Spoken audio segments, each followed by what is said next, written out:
ఈ విధంగా బాణాసురుడు క్రోధ తామ్రాక్షుడైపోయి 1000 గుర్రాలు బోంచినటువంటి రథం మీద బయలుదేరాడు. అనిరుద్ధుడు కూడా క్రోధ తామ్రాక్షుడై ఎవరు వస్తారో చూస్తామని సిద్ధంగా ఉన్నాడు. అనిరుద్ధుడేం అసలు అలసటే లేదు, భయపడమే లేదన్నమాట. బాణాసురుడు దేవేంద్రాదులందరినీ కూడా జయించాడు. ఆఖరికి యమధర్మరాజుతో కూడా యుద్ధం చేసి ఉన్నాడు, వరుణదేవుడితో చేసి ఉన్నాడు, వాయుదేవుడితో చేసి ఉన్నాడు, కుబేరుడితో చేసి ఉన్నాడు, ఎంతమందితో యుద్ధం చేశాడు. కానీ ఈ అనిరుద్ధుడి యొక్క ధైర్యం ఏందబ్బా అని ఆశ్చర్యపోతున్నాడు అనమాట. సరే, కుంభాండు రథం తోలుతున్నాడు. ఈయన బాణాసురుడు బయలుదేరాడు. బాణాసురుడి యొక్క రథం మీదంతా కూడా చాలా పెద్దదైనటువంటి రథం అన్నమాట. 1000 గుర్రాలు కట్టున్నాయంటే అదేం చిన్న రథం కాదు కదా. అందులో బాణాసురుడు 1000 చేతులు ఉండేటువంటి వాడు పర్వతాకారుడు ఎక్కాడంటే చిన్న రథం కాదు కదా. ఆ రథాన్ని అధిరోహించి బాణాసురుడు వస్తుంటే దేవతలు కూడా ఆశ్చర్యపోయేంత భయంకర స్వరూపంతో వస్తున్నాడు అనమాట. వచ్చేటోటికి రణరంగాన్ని చూశాడు. రణరంగ మధ్యంలో సింహం మారి నిలబడి ఉన్నాడు అనిరుద్ధుడు. ఆ అనిరుద్ధుడిని చూచినటువంటి వాడై క్రోధ తామ్రాక్షుడైనటువంటి బాణాసురుడు మొదలే కోపంతో ఉన్నాడు. దానికి తోడు తన కూతురి యొక్క శీలాన్ని దోచుకున్నాడని చెప్పి తన కూతురిని అన్యాయం చేశాడనే కోపంతో బాణ వర్షం కురిపించేశాడు ఈ యొక్క అనిరుద్ధుడి మీద బాణ వర్షం కురిపిస్తూ ఉంటే అనిరుద్ధుడి చేతిలో కత్తి డాలు తప్ప ధనుర్బాణాలు లేవు ఆయన చేతిలో. ఈ బాణాలన్నీ కూడా అనిరుద్ధుడిని చుట్టూ కూడా కప్పేస్తే ఎలా ఉన్నదయ్యా అంటే సూర్యబింబాన్ని మంచు కప్పినట్టుగా ఉన్నది.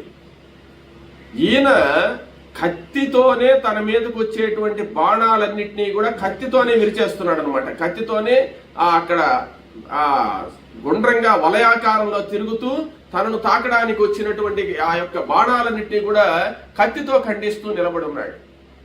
చూస్తే ఎలా ఉన్నాడయ్యా అంటే అగ్నిహోత్రం మాదిరి ప్రకాశిస్తున్నాడు.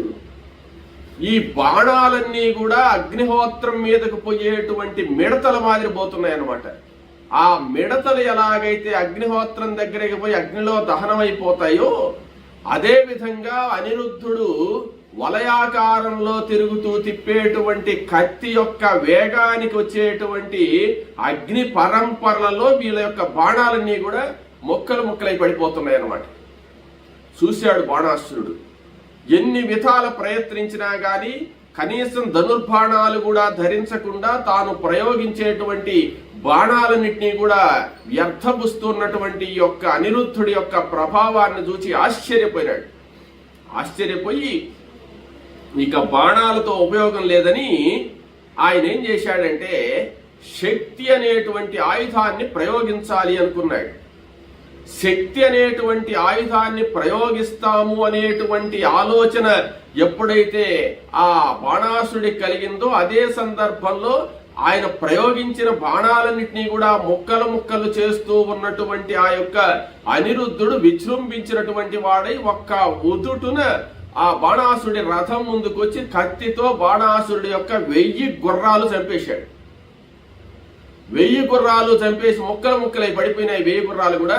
అప్పుడు ఆయన యొక్క ప్రతాపం చూసినటువంటి వాడి బాణాసుడికి తన మీదకి వస్తాడు, తనను సంహరిస్తాడేమో అనేటువంటి భయంతో శక్తి అనేటువంటి ఆయుధాన్ని తీసుకొని ఆ అనిరుద్ధుడి యొక్క వక్షస్థలానికి గుర్తుపెట్టి వదిలేశాడు. ఆ శక్తి అనేక రకాలైనటువంటి గంటలు కట్టున్నాయన్నమాట. ఆ శక్తికి గంటలు మోగుతూ ఉండగా భయంకరమైనటువంటి ఆ శక్తి అంటే ఆ శక్తిని ప్రయోగిస్తే ఇంకా దానికి తిరిగేలేదు. అటువంటి ఆయుధాన్ని ప్రయోగించేటువంటికి అది నేరుగా వచ్చి ఈ అనిరుద్ధుడి యొక్క వక్షస్థలంలో గుచ్చుకోబోతుంది అన్నప్పుడు ఆ అనిరుద్ధుడు చేత్తో పట్టుకున్నాడు. దాన్ని చేత్తో పట్టుకుని తన గుచ్చుకోనీయకుండా వెంటనే దాన్ని వెనక్కు తిప్పి అదే శక్తిని బాణాసురుడి మీద ప్రయోగించాడు. బాణాసురుడి మీదకు ప్రయోగిస్తే ఆ శక్తి అమితమైనటువంటి వేగంతో వచ్చినటువంటిది బాణాసురుడి యొక్క కవచాన్ని వక్షస్థలాన్ని చీల్చుకుంటూ అవతలికి వెళ్ళిపోయింది. ఎప్పుడైతే ఆ శక్తి ఆ విధంగా తన యొక్క వక్షస్థలాన్ని చీల్చేసిందో బాణాసురుడు మూర్ఛపోయి రథం మీద పడిపోయినాడు. రథం మీద పడిపోగానే ఈ కుంభాండుడనే ఆయన రథంలో ఉన్నాడు. కానీ రథాన్ని తోలేదానికి అక్కడ గుర్రాలు లేవు, గుర్రాలు చంపేసి ఉన్నారనమాట. అప్పుడు ఆశ్చర్యపోయి ఆ పడిపోయినటువంటి బాణాసురుడి ఛాయ చూస్తున్నాడు కుంభాండు. అనిరుద్ధుడు మాత్రం పడిపోయిన వ్యక్తి మీద యుద్ధం చేసి చంపడనమాట. ఆయన కత్తిడాలు ధరించి కొరవ సైన్యంతో యుద్ధం చేస్తున్నాడు, వీళ్ళని వదిలేశాడనమాట. అప్పుడు బాణాసురుడు కాసేపటికి స్పృహ తెచ్చుకున్నాడు. స్పృహ వచ్చేటోటికి కుంభాండు దగ్గరే ఉండి, ఆయన ప్రధానమంత్రి కాబట్టి, బాణాసుర, త్రిలోకాల మీదకు యుద్ధానికి పోయినావు, ఎంతో మందితో యుద్ధం చేశావు, దేవేంద్రుడు వజ్రాయుధాన్ని ప్రయోగించినా గాని ఈ విధమైనటువంటి దెబ్బ నీకు తగలలేదు, నీవు మూర్ఛపోయినావు. ఇక ఆ అనిరుద్ధుణ్ణి అంటే ఆ బాలుణ్ణి, అంటే ఆ పేరు వీళ్ళకి తెలియదు కాబట్టి వాడిని నువ్వు సంహరించడం అనేటువంటిది అంత తేలికైన పని కాదు. నీవు యుద్ధాన్ని విరమించు, నీవు అతని జోలికి పోవద్దు, అతనితో యుద్ధం మానేసేయని అనేక విధాలుగా చెప్పాడు అనమాట. అనేక విధాలుగా చెప్పినప్పటికీ కూడా ఈయనేం చేశాడంటే, ఒక్క బాలుణ్ణి చూసి నేను భయపడి ఇంత గొప్ప శక్తివంతుడైనటువంటి నేను ఒక బాలుడి చేతిలో ఓడిపోవడమా, జరగదు అని చెప్పి వెంటనే చూస్తూ ఉండు కుంభాండ, ఇప్పుడు ఏం చేస్తాను అని చెప్పి ఈ బాణాసురుడు ఏం చేశాడంటే అదృశ్యమైపోయినాడు. అదృశ్యమైపోయి కుంభాండు కూడా చూస్తూనే ఉన్నాడు. ఆకాశంలో భయంకరమైన సింహగర్జన చేస్తూ ఆకాశంలో అదృశ్య రూపంలో ఉన్నాడు బాణాసురుడు. అనిరుద్ధుడేమంటే రణరంగంలో ఆ బాణాసురుడు కనపడక ఈ సైన్యం అంతా అనిరుద్ధుడిని చూసి పరారైపోయినారు, భయపడి వెళ్ళిపోయినారు. ఈయన ఒక్కడే రణరంగంలో కత్తి ధరించినటువంటి వాడై 4 వైపులా చూస్తూ ఉన్నాడు. ఎక్కడ బాణాసురుడు, ఎక్కడ సింహగర్జన చేస్తున్నాడు, ఏందని చూస్తున్నాడు. చూసేటప్పుడు ఆ బాణాసురుడు ఏమంటే అదృశ్య రూపంతోనే బాణ వర్షం కురిపిస్తూ, ఇంద్రజిత్తు అదృశ్య రూపంతో రామలక్ష్మణులతో ఎలా యుద్ధం చేశాడో అలా తన మాయాబలంతో అదృశ్యుడైనటువంటి ఆ బాణుడు ఈ అనిరుద్ధుణ్ణి సంహరించడానికి ప్రయత్నించి అనేక మహాస్త్రాలన్నీ కూడా ప్రయోగించి ఆఖరకు దేదీప్యమానంగా ప్రకాశిస్తూ నాగ పడిగలతో కూడినటువంటి కొన్ని బాణాలు తీశాడు. నాగుపాము పడిగెత్తినట్టుగా ఉండేటువంటి ఆకారంతో ఉండేటువంటి బాణాలను అభిమంత్రించి నాగాస్త్ర మంత్రాలు ప్రయోగించి అభిమంత్రించి నాగాస్త్రాలు ప్రయోగించాడు ఈ అనిరుద్ధుడి మీద. అనిరుద్ధుడి మీద నాగాస్త్రాలు ఎప్పుడైతే ప్రయోగించాడో ఆ నాగాస్త్రాలన్నీ కూడా వచ్చి అనిరుద్ధుడిని బంధించేశాయి. నాగపాశ బద్ధుడైపోయినాడు. నాగపాశ బద్ధుడైపోయేటటికి అనిరుద్ధుడు ఇంకా చేతులు కాళ్ళు ఏం కదలలేదు, గమ్మున ఒక పంజరంలో చిక్కినటువంటి చిలుక మాదిరి అయిపోయింది ఆయన పరిస్థితి. ఆ నాగాస్త్రములన్నీ కూడా ఒక పంజరం మాదిరి చుట్టూ ఏర్పడిపోయినాయి, వజ్ర పంజరం మాదిరి ఏర్పడిపోయినాయి. మధ్యలో ఆయన చిక్కి అటు ఇటు కదలలేకుండా ఉన్నాడు. ఆయన చేతులు కాళ్ళు కూడా ఆడడం లేదు, నేల మీద పడిపోయినాడు అనిరుద్ధుడు.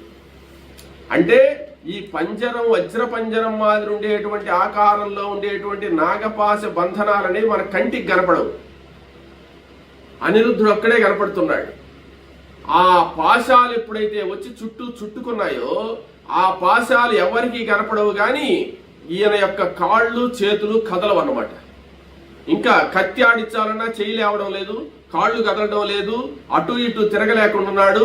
ఆ విధంగా నాగాస్త్ర బంధనాలకు చిక్కినటువంటి, అదే విధంగా లక్ష్మణస్వామి రాముణ్ణి కూడా ఇంద్రజిత్తు అలా నాగపాశ బద్ధుల్ని చేశాడు.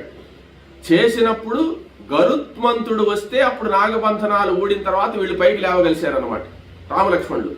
అదే పరిస్థితి ఇప్పుడు అనిరుద్ధుడికి వచ్చింది.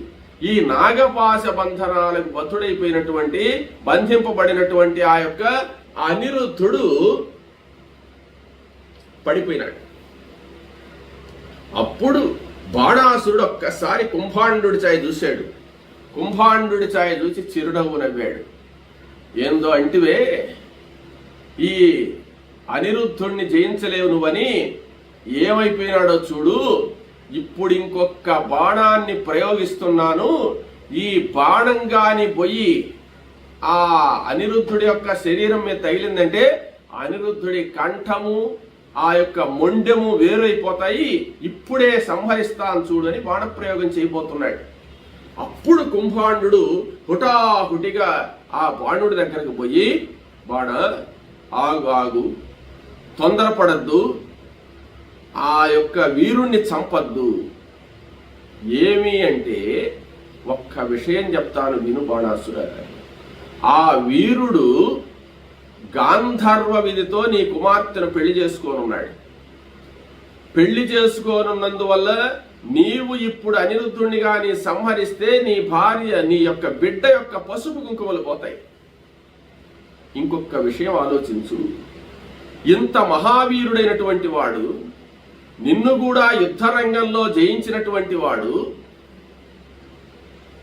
ఇటువంటి వాడు అల్లుడవడం నీకు మంచిదే కదా. ఇంకొక విషయం, ఇక్కడ నేనేమంటే అనిరుద్ధుడనే మాట మనకు అర్థం కావడానికి వాడుతున్నానే గాని కుంభాండుడికి కూడా ఆయన ఎవరో తెలియదు, బాణాసురుడికి కూడా ఆయన ఎవరో తెలియదు. కానీ అనిరుద్ధుడనే మాట మనకు అర్థం కావడానికి నేను చెప్తున్నాను అంతే. అప్పుడు ఆ మహావీరుడు, ఇంత గొప్ప వీరుడు నీకు అల్లుడవడం గొప్ప కదా. ఇంతకీ అతను ఎవరు, ఎవరి కుమారుడు, ఎక్కడి నుంచి వచ్చాడు, ఎలా ప్రవేశించాడు మన అంతఃపురంలో, ఈ విషయాలన్నీ కనుక్కోవాలంటే ఆయన బ్రతికుండాలి కదా.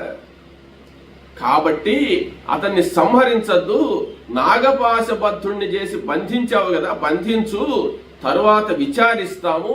విచారించి అతని యొక్క విషయమంతా పూర్తిగా తెలుసుకున్న తర్వాత మన యొక్క ఉష ఎందుకు వివాహం చేసుకుందో, ఎందుకు ఇష్టపడ్డదో, అతను ఎందుకు వచ్చాడో, ఏం జరిగిందనేటువంటి విషయాన్నంతా పూర్తిగా మనం అతని ద్వారా తెలుసుకొని తర్వాత ఆలోచిస్తాము, ప్రస్తుతం చంపద్దు అని చెప్పి బాణాసురుడికి మంత్రి చెప్పాడు. ఎంత పెద్ద రాక్షసుడైనా ఇక్కడ మనం తెలుసుకోవాల్సింది ఏంటంటే, రాజ్య పరిపాలన చేసేటువంటి వాడు ఎంత క్రూరుడైనా ఏమైనా మంత్రి యొక్క మాట వినాలి ఒక్కొక్క సందర్భంలో. ఏమంటే వాళ్ళు మంచి గోరే చెప్తారన్నమాట. ఆ విషయం తెలిసినటువంటి బాణాసురుడు కుంభాండు యొక్క మాటలు ఆలకించి, అవును కుంభాండ, నువ్వు చెప్పింది కూడా నిజమే, ఇప్పుడు చంపేస్తే ఎన్నో అనర్థాలు వస్తాయి, కానీ ఇతన్ని బంధించి తర్వాత విచారిస్తాము, ప్రాణాలతో ఉండిస్తానని చెప్పి ఆ యొక్క బాణాసురుడు ఆయన వదిలేసి, నాగపాశబద్ధుడైపోయి ఉన్నాడు, పైకి కిందకి లేవలేడు అన్నమాట, జరగలేడు, పడిపోయి ఉన్నాడు రణరంగంలో. ఆయన అట్టే వదిలేసేసి కొంతమంది సైనికులను ఏమంటే, ఈ వీరుడికి మీరు కాపలాగా ఉండండి, మళ్ళీ ఎక్కడికన్నా వెళతాడేమో, ఏదన్నా మంత్ర ప్రయోగం చేసి ఈ నాగపాశ బంధాలను కూడా ఓడ తీసుకుని వెళతాడేమో, మీరు కాపలా ఉండండి అని చెప్పి అక్కడికి యుద్ధాన్ని ఆపేసి బాణాసురుడు ఇంటికి వెళ్ళాడు. కుంభాండు కూడా వెళ్ళిపోయినాడు. రేపు విచారిస్తాంలే, నిదానంగా విచారిస్తాం, ఎక్కడికి పోడ్లే అని చెప్పి అందరూ వెళ్ళిపోయినారు. సైన్యం మాత్రం కాపలా కాచేవాళ్ళు ఉన్నారు. ఈయన రణరంగ మధ్యంలో పడిపోయి ఉన్నాడు, పైకి లేవలేడు, కదలలేడు, అటు ఇటు జరగలేడు, యుద్ధం చేయలేడు. ఇప్పుడు నారద మహర్షి వచ్చాడు అక్కడికి. అంటే నారద మహర్షి చూస్తున్నాడు యుద్ధాన్ని అంతా. చూసి అప్పుడు నారద మహర్షి ప్రత్యక్షమైనాడు. ఎవరికి? అనిరుద్ధుడికి.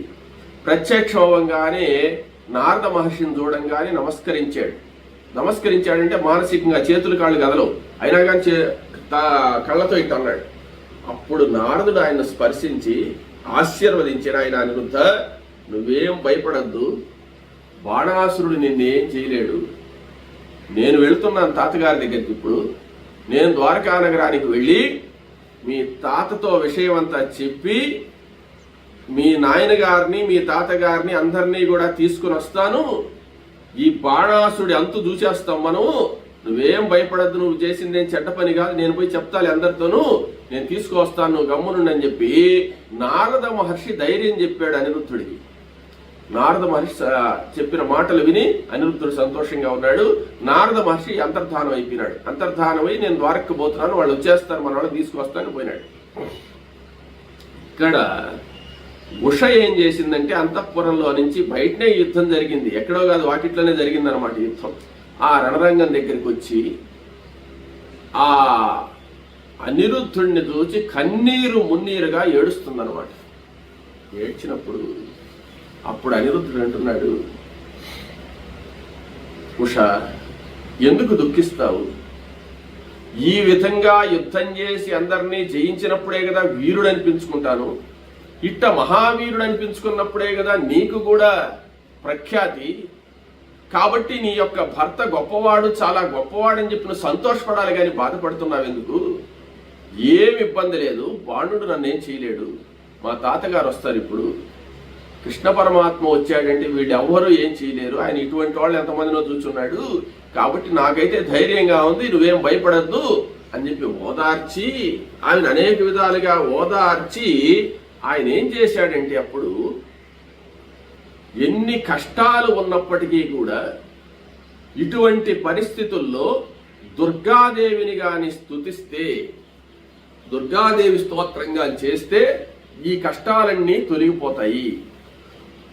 సముద్రంలో ప్రయాణించేటప్పుడు ఏదన్నా ఇబ్బంది వచ్చినా, అడవుల్లో సంచరించేటప్పుడు సింహము పులి మొదలైనటువంటివి తరుముకున్నప్పుడు కానీ, లేదా పెద్ద భయంకరమైనటువంటి సుడిగాల్లో చిక్కున్నప్పుడు కానీ, శత్రువుల మధ్యలో చిక్కుకున్నప్పుడు కానీ, సముద్ర మధ్యంలో ఆపదొచ్చినప్పుడు కానీ, ప్రళయం సంభవించినప్పుడు భయంకరమైనటువంటి గాలివాన్లు మొదలైనటువంటి వచ్చి ప్రమాదాలు వచ్చినప్పుడు కానీ, ఎటువంటి పరిస్థితుల్లో అయినా ఎవరైతే దుర్గాదేవిని స్తుతిస్తారో వాళ్లకు ఎటువంటి కష్టాలు ఉండవని చెప్పి, నేను రక్షిస్తానని చెప్పి దుర్గాదేవి చెప్పింది.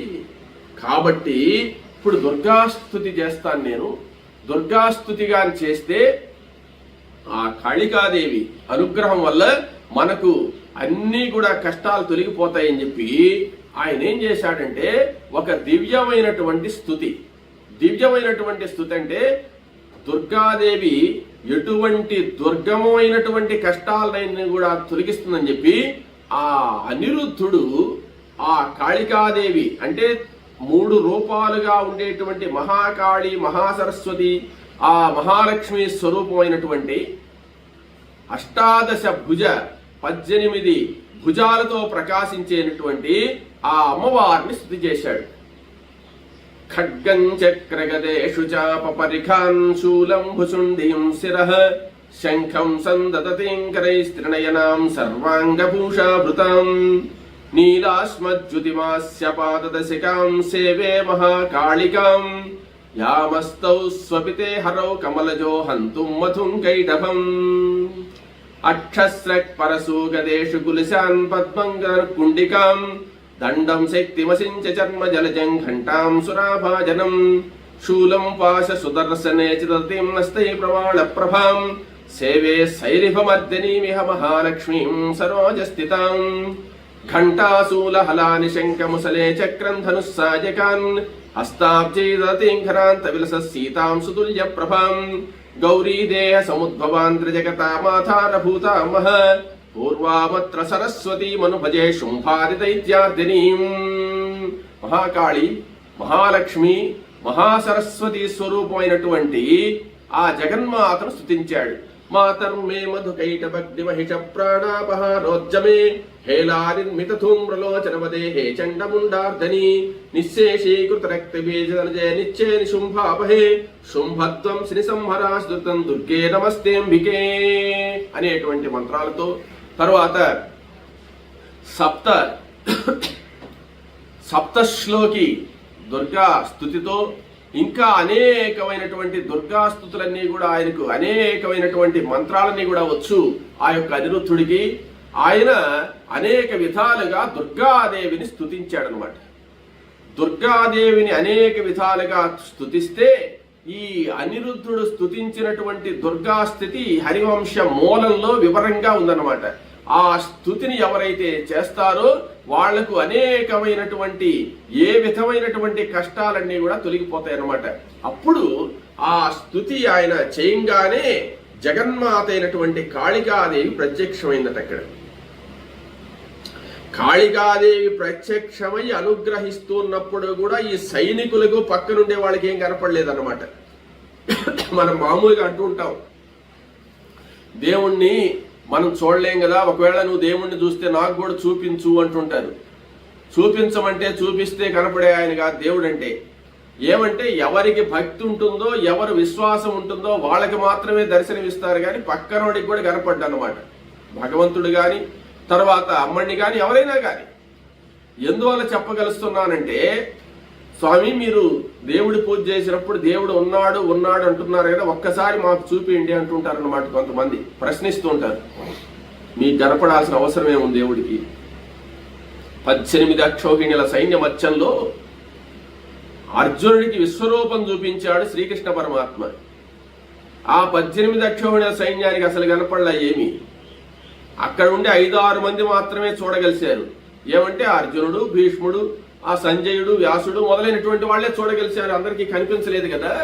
అదే విధంగా భగవంతుడు మాట్లాడుతూ ఉన్నా, నీ ఎదురుగా మాట్లాడుతున్నా పక్కవాడికి కూడా తెలియదు అన్నమాట. ఆ విధంగా కాళికాదేవి ఆ స్తోత్రం చేసినటువంటి అనిరుద్ధుడికి దర్శనం ఇచ్చిందనమాట. దర్శనం ఇవ్వంగానే అప్పుడు ఆ అనిరుద్ధుడు నమస్కరించాడు.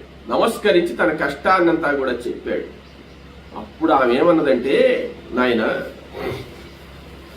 నువ్వేం భయపడాల్సినటువంటి అవసరం లేదు,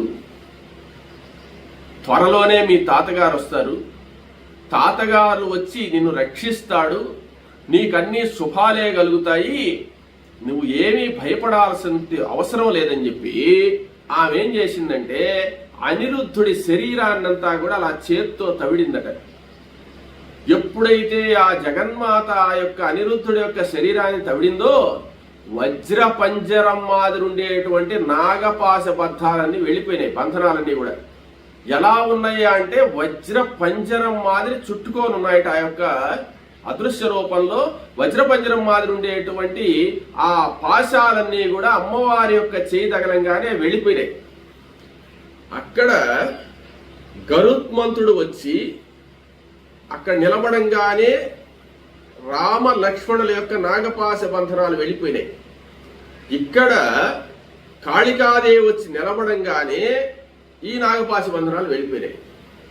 ఇక్కడ విశేషం ఏంటంటే నాగపాశ బంధనాలు వదలంగానే అనిరుద్ధుడు వెళ్ళిపోవచ్చు కదా యుద్ధానికంటే, అమ్మవారు ఏం చెప్పారంటే కృష్ణుడు వస్తాడు, మీ తండ్రి గారు వస్తారు, మీ తండ్రి ప్రద్యుమ్నుడు వస్తాడు, కృష్ణుడు వస్తాడు, మీ తాత, వీళ్ళందరూ కూడా వచ్చి యుద్ధం చేసిన తర్వాతనే దీనికి ఒక పరిసమాప్తి ఏర్పడుతుంది. ఆయన బాణాసురుడి విషయం అంటే వేరే విషయాలు ఉన్నాయి. బాణాసురుడికి జరగవలసినటువంటి యొక్క కొన్ని సంస్కారాలు ఉన్నాయి, అవన్నీ వాళ్ళు చేస్తారు. కాబట్టి ప్రస్తుతం ఈశ్వరుడు కూడా ఉన్నాడు. ఈశ్వరుడు, విష్ణువు వీళ్ళందరూ కలిసి ఒక నిర్ణయం తీసుకొని బాణాసురుడిని ఏదో చెయ్యవలసినటువంటి కార్యక్రమాలు కొన్ని చేయవలసినవి ఉన్నాయి, అవన్నీ వాళ్ళు ఆలోచించుకుని చేస్తారు.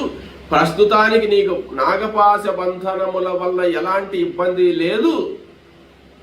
నేను అనుకుంటే క్షణకాలంలో ఆ యొక్క బాణాసురుడిని భస్మం చేయగలను, కానీ వాడికి ఇచ్చినటువంటి వరాలు, వాడిని కాపాడాల్సినటువంటి విధానము, వాడి యొక్క గర్వాన్ని అణచవలసినటువంటి పద్ధతి, అవన్నీ కూడా కొన్ని ఉన్నవి.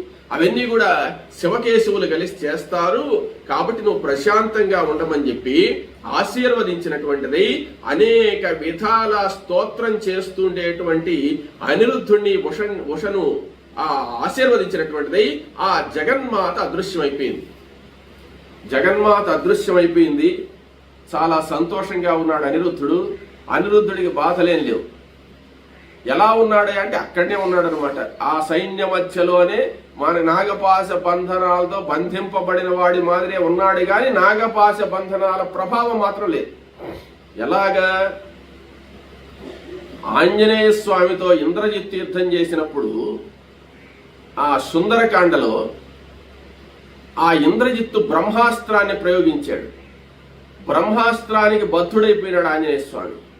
కానీ రాక్షసులందరూ కూడా ఆయన వెళ్ళిపోతాడేమని తాళ్లతో మోకులతో కట్టారు. కట్టినప్పుడు బ్రహ్మాస్త్రాలు వెళ్ళిపోయినాయి. వీళ్ళు కట్టిన మోకులు మాత్రమే ఉన్నాయి, అవి ఆయనకి పెద్ద లెక్కలేదు. ఆ విధంగా నాగపాశ బంధనాలు వెళ్ళిపోయినా ఈయన మాత్రం గమ్మున పండుకో ఉన్నాడు అనమాట. యాక్షన్ అంటున్నా ఏమంటే గమ్మున పడిపోయినట్టే ఉన్నాడు.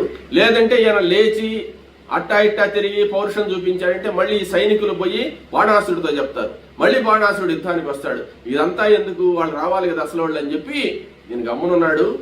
ఆ పార్వతీదేవి ఆ కాళికాదేవి ప్రత్యక్షమే అనుగ్రహించి వెళ్ళిపోయింది.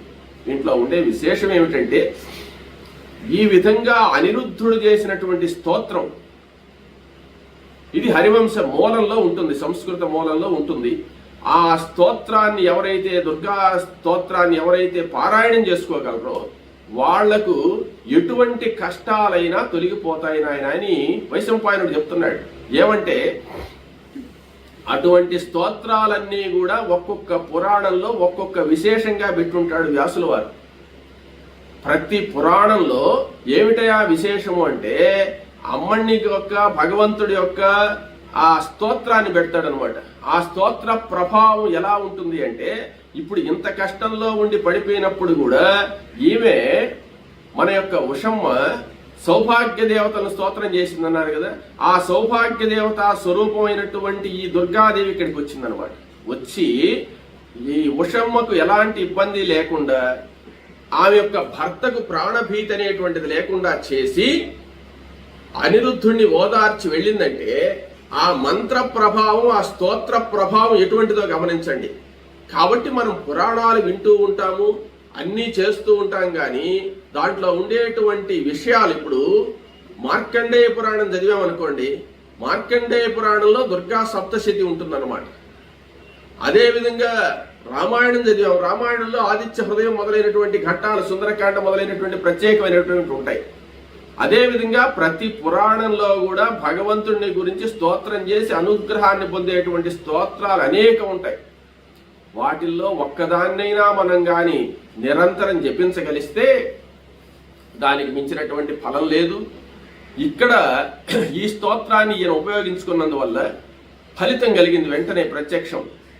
అందువల్ల ఏమిటయ్యా ఈ స్తోత్ర ప్రభావం అంటే అనిరుద్ధుడు చాలాసార్లు ఈ మంత్రాన్ని జపం చేశాడనమాట. చేస్తుండేది ఇంటి దగ్గర అనేక సంవత్సరాల నుంచి జపం చేస్తూ ఉన్నాడు. కాబట్టి ఆపద వచ్చినప్పుడు ఆ స్తోత్రాన్ని ఒక్కసారి చేస్తే అమ్మని ప్రత్యక్షమై ఆపదను తీర్చిందనమాట.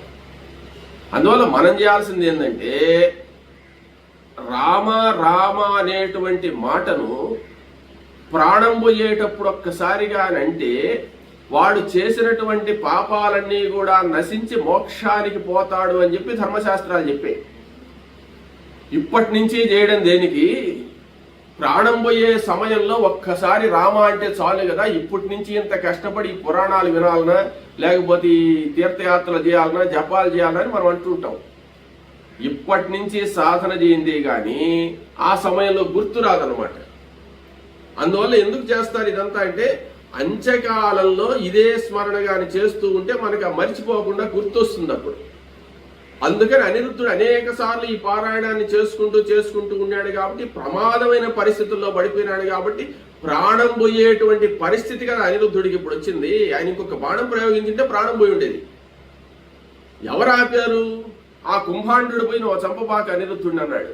ఆ మాట ఎవరు చెప్పించారు? అమ్మవారు చెప్పించారు. ఏమంటే ఆయన తపశ్శక్తి, ఆయన యొక్క అనుగ్రహం ఎక్కడైతే భగవంతుడు కాపాడాలనో అక్కడ కనపడదు. మనకు కనపడదు విషయం, ఫలితాన్ని ఆయన చూపిస్తాడు. కుంభాండు యొక్క మనస్సులో పార్వతీదేవి ప్రవేశించి ఇప్పుడు అనిరుద్ధుడిని నువ్వు చంపొద్దు, అనిరుద్ధుడిని కాపాడు, తర్వాత విచారిస్తామనే మాట పార్వతి పలికిచ్చింది. ఆయన దానికి సమ్మతించాడు.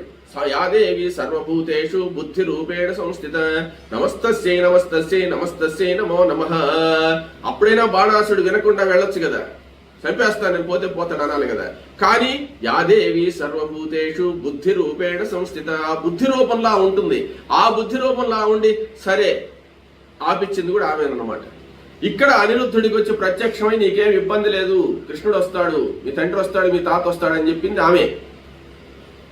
ఉషను ఆశీర్వదించింది ఆమె. ఉష యొక్క పసుపు కుంకుమలు కాపాడింది ఆమె. కాబట్టి భగవంతుడు మనల్ని కాపాడుతాడు అంటే మనం నిత్యంగా భగవంతుడిని నమ్మి ఆరాధన గాని చేస్తూ ఉంటే సందర్భాన్ని బట్టి మనల్ని ఎప్పుడు ఎక్కడ ఏ విధంగా కాపాడాలో ఆ విధంగా భగవంతుడు కాపాడుతాడు అనేటువంటి విషయాన్ని మనం తెలుసుకోవాలి.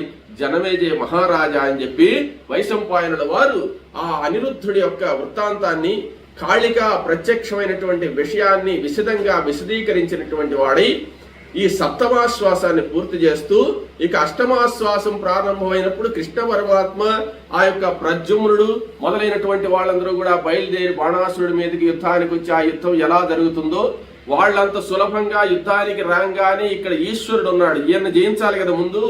ఈశ్వరుడికి విష్ణువుకి ఎలా యుద్ధం జరుగుతుంది, వాళ్ళు అసలు యుద్ధం చేసుకుంటారా చేసుకోరా, దీనికి పరమ భక్తుడైనటువంటి బాణాసురుడి మీదకి కృష్ణ పరమాత్మ యుద్ధానికి వస్తే రక్షించకుండా ఈశ్వరుడు ఎందుకుంటాడు? ఇది పెద్ద సమస్య. కాబట్టి దీన్ని నారదుడు ఎట్లా వాళ్ళకు కృష్ణుడికి చెప్తాడు, ఈ నారదుడు యుద్ధాన్ని ఎలా జరిపిస్తాడు ఏందనేటువంటి విషయం అంతా తర్వాత చెప్తానని చెప్పి వైశంపాయనుల వారు జనమేజయ మహారాజుతో చెప్పి సప్తమాశ్వాసాన్ని పూర్తి చేస్తున్నాడు.